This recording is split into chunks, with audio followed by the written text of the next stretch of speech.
Make sure you're looking at your FRQ so you know what you put and what you didn't put. I do have, wanted to show y'all this funny here. I hope you find it funny. I'm not Catholic, so I assume it's funny, but I, don't want to offend anybody. But if y'all didn't know this, the new Pope has a degree in mathematics from Villanova University. So look, this guy doesn't just understand sin, he understands cosine. Get it? Sine and cosine?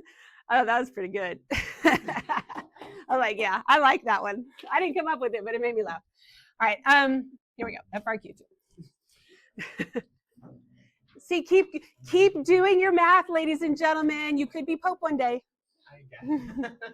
That's the new requirement. Got to be good at math. Okay. When you took this mock, there was a glitch in AP Classroom, which is kind of a funny glitch that I hope to God doesn't happen in Blue Book. But depending on when you opened this question up, because I could open it up at multiple different times and so could the other teachers, and we would get different things. But I think, with maybe the exception of, you took it late, right? I think you might be the exception to my rule. I think everybody, except maybe one, instead of seeing 40,000, you saw 0,000. And I don't expect you to remember, but so when we figured that out, it was after everybody had taken the mock. And it wasn't even something we typed in. It's not like somebody typed something wrong. It was a question we moved over in AP Classroom. So I had both answers written down so that, obviously I'm not going to count them wrong for both of those.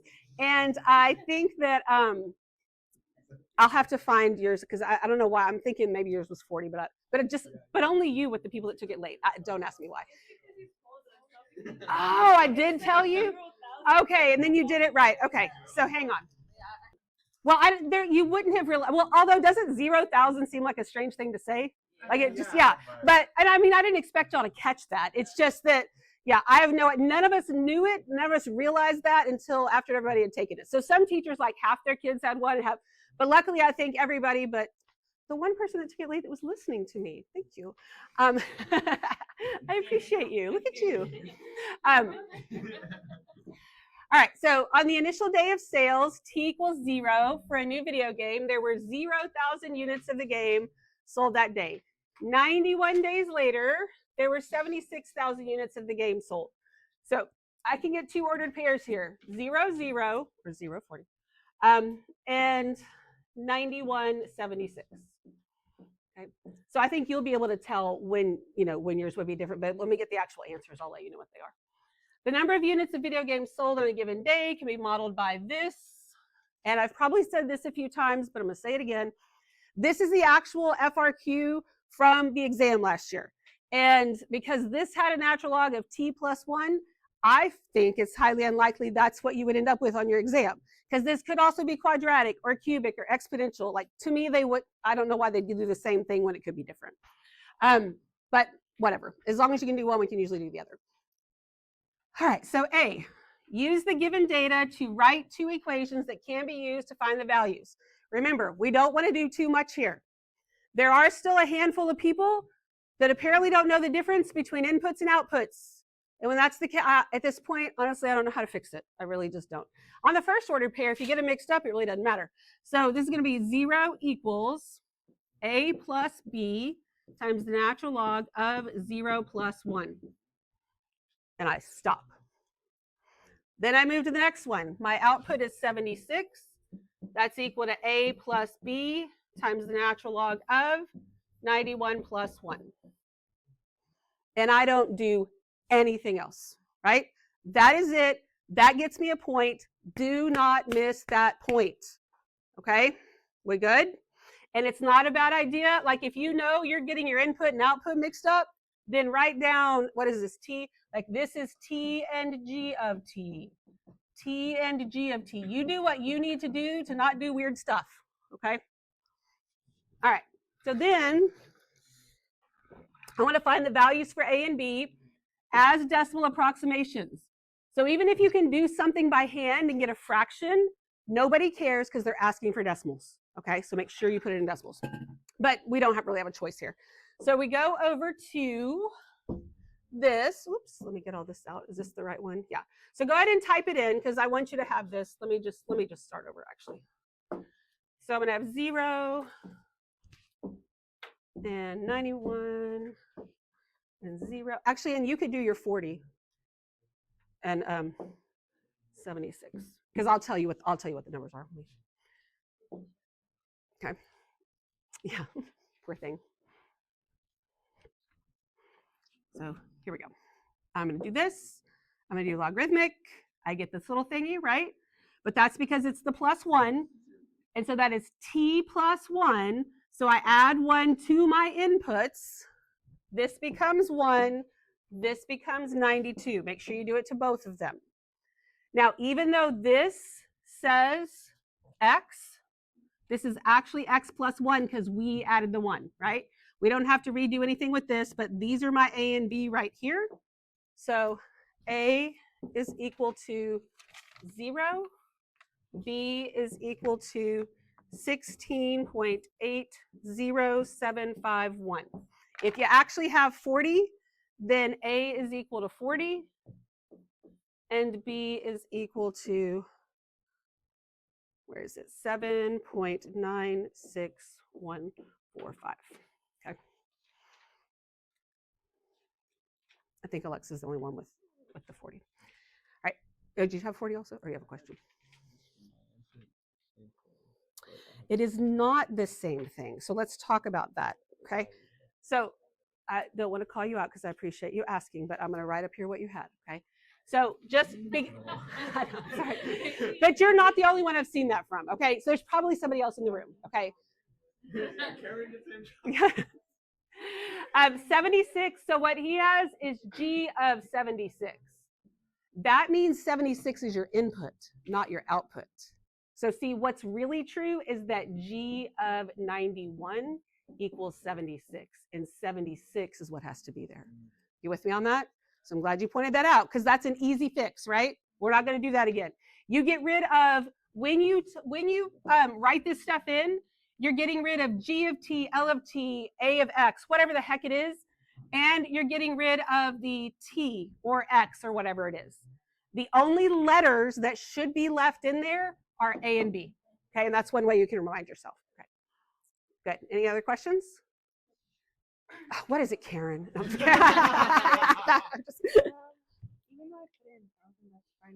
yes, okay, that's a very good question too. Because there were a couple of you, because it does say where we were. Number of, oh, sold in thousands. So yes, instead of, oh, no, I thought that said 91, and I was like, whoa, I put him in, I gave you credit, it was in the wrong place. This represents 76,000. So if you put 76,000 here, as long as you were consistently using your thousands as you went through, then it would be okay. I would suggest not doing that just because sometimes the numbers get bigger and it gets weirder. And there was at least one, because there was a few of you that did that. And it's just been a while since I graded them, so I forgot. But there were some people that started off with like literally putting 76,000, and then in another part would just use like 76 or whatever. So like you can't mix it. Once you commit, you got to commit. Okay, we good? Yes, because that's one of those things where it's not going to match my answer key, but I'm going to work it out and make sure it's right. So, and that's the way they get scored. Good questions. Anything else? So if we didn't get both of these points, can we get them now? Yes, I hope so. Okay. Now, use the given data to find the average rate of change, which we all know and love as slope. The number of units per day, thousands per day, 0 to 91. Express your answer as a decimal approximation and show the computations that lead to your answer. So I like to write this down. You don't have to, but here's what you do have to write down. G of 91 minus G of 0, or 40, over 91 minus 0. And that is the slope. Okay? We good? Now, I feel like the great majority of you are finally on board in writing that stuff down. Just so you know, one thing I can do is request your FRQ booklets from the actual exam. I didn't do that this year for some reason, but I'm definitely doing it next year because I just kind of want to see what happened. But when I look at this question, If you don't have something in that form written down, I'm going to haunt you for the rest of my life and beyond. Yeah, exactly. Next year, I'm going to be like, come into math time. You in college, I don't care. Math time, it's priority day. Okay.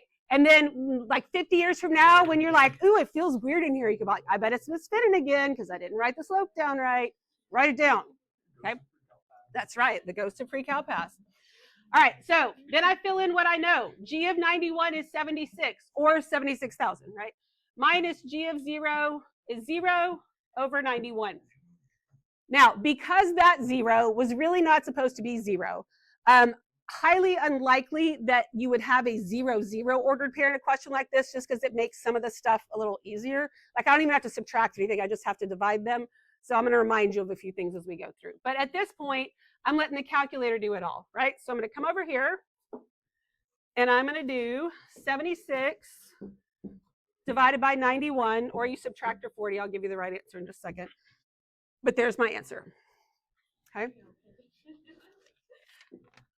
So we get 0.83516. If you had the 40, then you would have 0.39560. Okay. Everybody with me so far? Any questions? All right. Next one. Use the average rate of change found in 1 to estimate the number of units of the video game sold in thousands on t equals 50 and show the work that leads to your answer. There were people on this one that got it right but didn't get the point because they ignored this part. Now, do you have to show every single step? No, but you have to show something, right? So the way we do this, we look up here at this beautiful thing we wrote, and then we take this first one and we're going to replace it with G of 50. And then that's minus G of 0 over 50 minus 0, because those have to match. You don't leave it as 91. Then we substitute in what we know. We don't know G of 50. That's what we're looking for. G of 0 is 0. And then the bottom is 50. Now, we want to make sure that we actually write M right here for slope, because we've already identified what it is. M equals that 0.83 number. So here I don't have to restate the number. I can say this is supposed to be equal to M, right? And then that's totally fine. So now when we want to get what we're looking for is G of 50, because we actually know this. I'm going to multiply by 50, and then I would add the 0. Now, do you have to actually add 0 because it's 0? No. I'm just reminding you what to do for when it's really not 0, because I doubt it would be. And that gives me an estimation for G of 50. Okay, we good with that? And then we go to the calculator. And one thing I forget to do almost every time, but I really just stopped doing so I could say this, but honestly, I think I really have forgotten every single class period, is that I didn't actually put M in here. I can't put it at the back, but I can put it in the front. Right here, I can do M equals, and now I have actually identified it in Desmos. So now I can type in whatever that line is, which is just 50, 50 times M. And then really it's plus 0, but I don't have to put that. And then that's what I get. So that means G of 50 is about 41.75824. If you had 40 in there, then you would have 59.780. But see, this is kind of an example of what happens when you, like, let's say it did say 40 and you use 0, 0 for some reason. You're not going to get that first point, but then you're going to use your wrong answers correctly along the way, then you'd be fine, and somebody would have to be working it out along with you. But when we get here, these are units of video games. Can you have part of a unit? No. So we could say about 41,000 units. Now, you don't necessarily have to put this, but you have to put this. You can put them both and it's fine, but this is one reason why we don't box it and underline it, because like they can be like, oh, well, we really didn't want this, or maybe you estimated wrong. Look, that's what the calculator gave them. That's what we wanted. You know, just go with that. Okay. What questions do we have? Anything? All right, so we did a lesson where we focused on the first 4 points of FRQ2 hard, and then we ignored the last 2. So we're going to work a little bit on those today, but we're going to go through this first. So let's read this. Let A sub t represent the estimate of the number of units of the video game sold in thousands using the average rate of change found in 1. For A sub 50 found in 2, it can be shown that A sub 50 is less than G of 50. Explain why, in general, A sub t is less than G of t for all t, where t is between 0 and 91. Okay, that's a lot of words and a lot of subscripts. I've worked this question a million times and I've read it a bunch, and still when I read all that, I'm like, that's just a lot. Okay, so once you do that, you can't be like, I have no idea what that's talking about. Because the first time I read through it, I had no idea at that point either. So you have to go back and make sense of it. So we look at this A sub t. Then I got to ask myself, what does that represent? Does it represent an input or an output?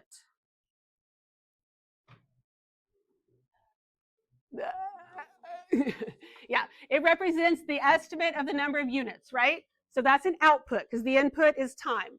So this represents an output, which means this A sub t, A sub 50, all of those are outputs, right? Well, we already know that G of 50, those are outputs too, right? So we're just talking about 2 outputs. Well, how could we have 2 different outputs? Well, G of t is this. My A sub t is my estimate, okay? So there's 2 different things here. I can't get the answer correct on here without drawing a picture. I think sometimes y'all think when we're drawing pictures, I'm doing that for your benefit and showing you how, if you're like stupid and don't understand it, this is what you can do. That is not at all what I'm saying. A lot of times that's exactly what I would do because I can't wrap my mind around it without that either. So here's my curve. I can look at this to see, all right, I know it's log and I know it kind of looks like this, and it doesn't have to be perfect, right? Then we took, we found 2 points, they gave us 2 points, and we found the slope of that line. And the 2 points they gave us, like this is gonna be like my x-axis, we were at 0 and what, 91? 91, okay? So that blue line, that's the slope we found in that first part. You with me? In the second part, it said, okay, great. Then when you're here at this second part, I want you to estimate 50 using that blue line. So we got something like right there. Everybody with me?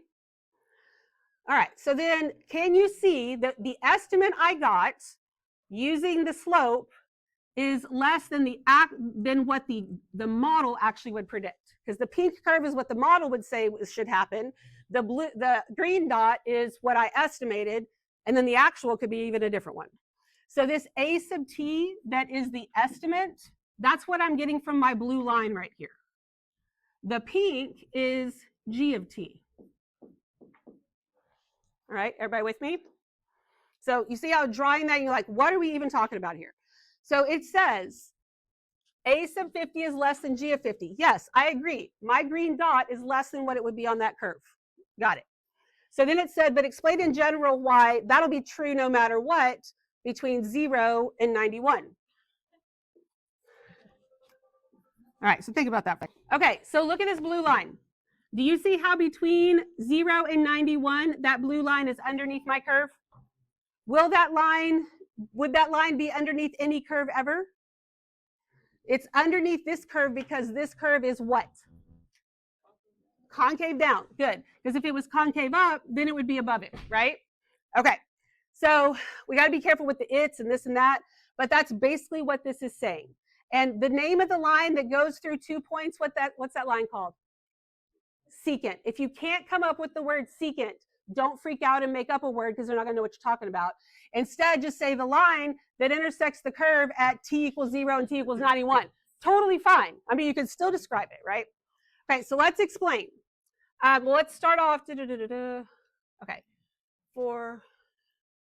Okay, why in general, I'm going to start here writing. So I can say in general, A sub t is less than G of t. I'm going to leave out the for all t, and I'll just say where, because we can kind of condense some of these words, where t is between 0 and 91. because that didn't answer anything, right? That's just starting my sentence. Because G of t is concave down. Now, is G of t always concave down? Yes, this particular one, like not every graph is, but this one, because it's a logarithm, it's always concave down, right? If the answer was no, then I have to put an interval. But if it's always, I don't have to put anything, right? So G of t is always concave down.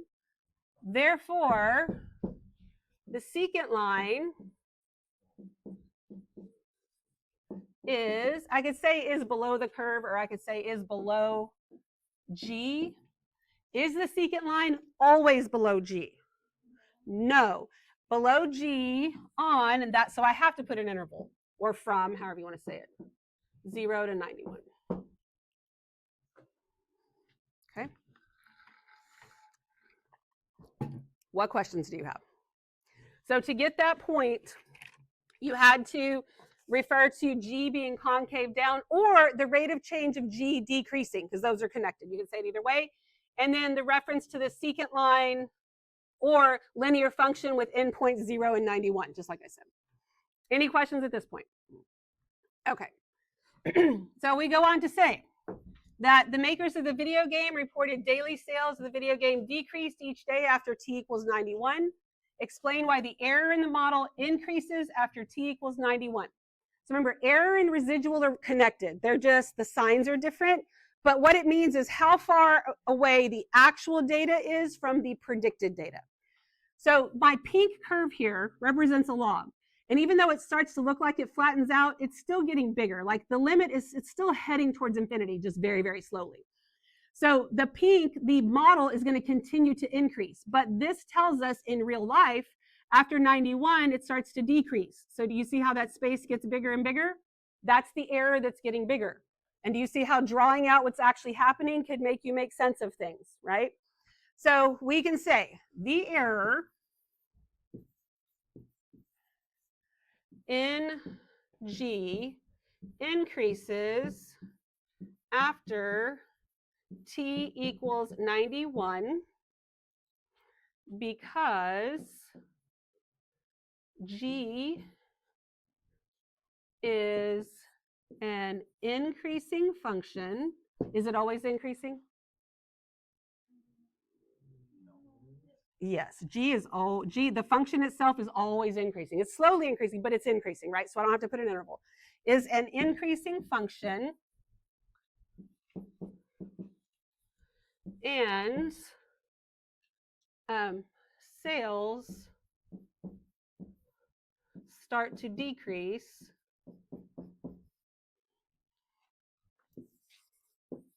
let's see, it says sales each day after. So I want to make sure I say it right. They don't, not at t equals 91, but decrease after t equals 91 days. Something like that. Like, obviously your words can be a little bit different, but you've got to say what you need to say there. What questions do you have? Anything? If you didn't get all 6 points, can we get more points now? We know what to do. Don't leave anything blank. You got this, all right?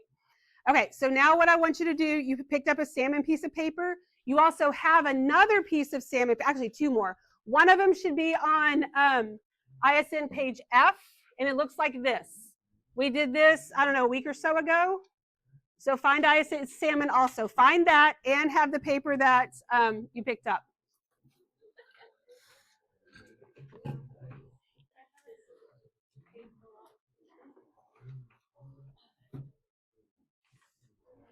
So let me just explain to you what we're doing while you're getting it out. So when we did this, we focused on the first 4 points of FRQ2. We focused on how to put this in the calculator, how to write these equations. We should all be able to get all 4 points. And we didn't focus on the last 2. What you picked up at the door is the last 2 points that go with each one of those. Okay? So I want you to start by looking at task model A, which might be hard to read because it was light again. But what you picked up, I fixed the problem. And also find task model A on what you picked up. And we'll also put this on ISN page F. Okay.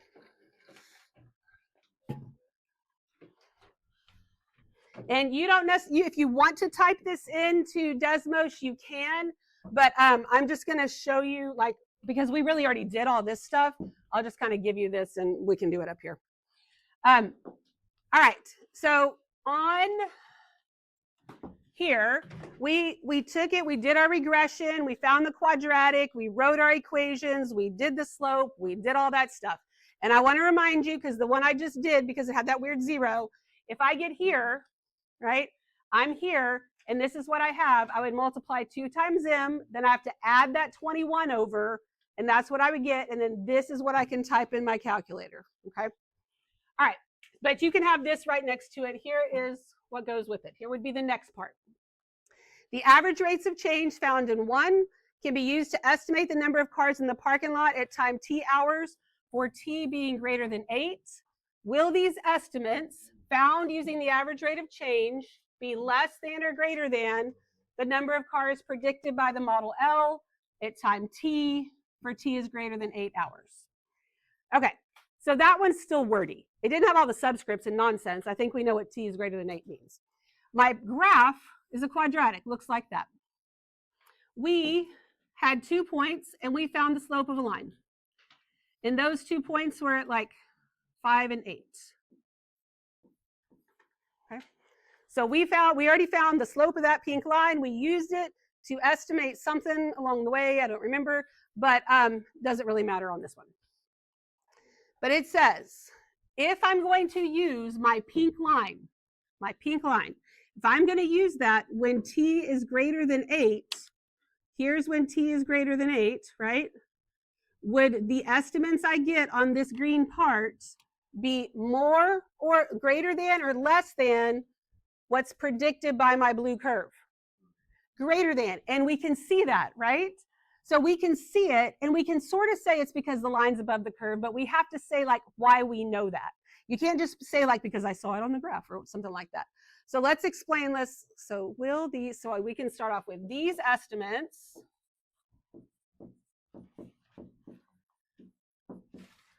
And I'm going to leave off the using the average rate of change because we know that will be greater than number of cars predicted by L, right? So we've answered it, but we haven't explained it. So then we say because. Now, is every secant line above every curve all the time? No, okay? And part of this line's below it, but I have to talk about the curve, and it does say include a reference to graph of L. So I'm going to say because L is concave down, like it wouldn't be enough to say because L is quadratic. Well, that's great, but it's, you know, it's the fact that it's concave down. We're going to run out of room as always. Is concave down, and therefore, or and, it doesn't matter. Secant line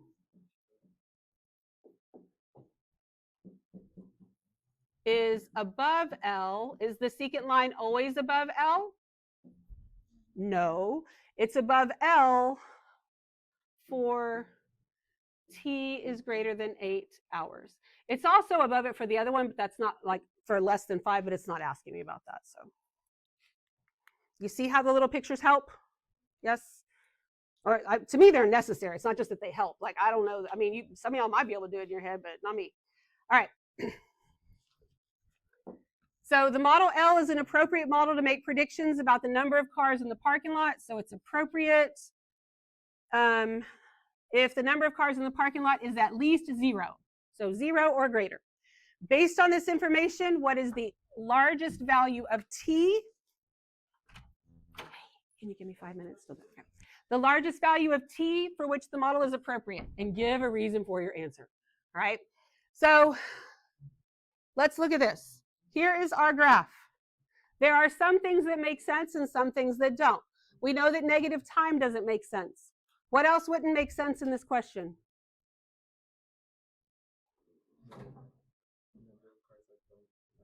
Yeah, number of cars being negative, right? I can't have negative cars. Like my number of cars could reduce, but so here's where we start. We start with some cars in the parking lot, right? Then the number of cars increases, and then the number of cars decreases. Then it becomes negative, right? So the model only makes sense until we get to 0 cars left, right? So that is the largest value of t that makes sense. We good on that one? Okay, so then we're going to say the largest value of t, largest value of t for which the model is appropriate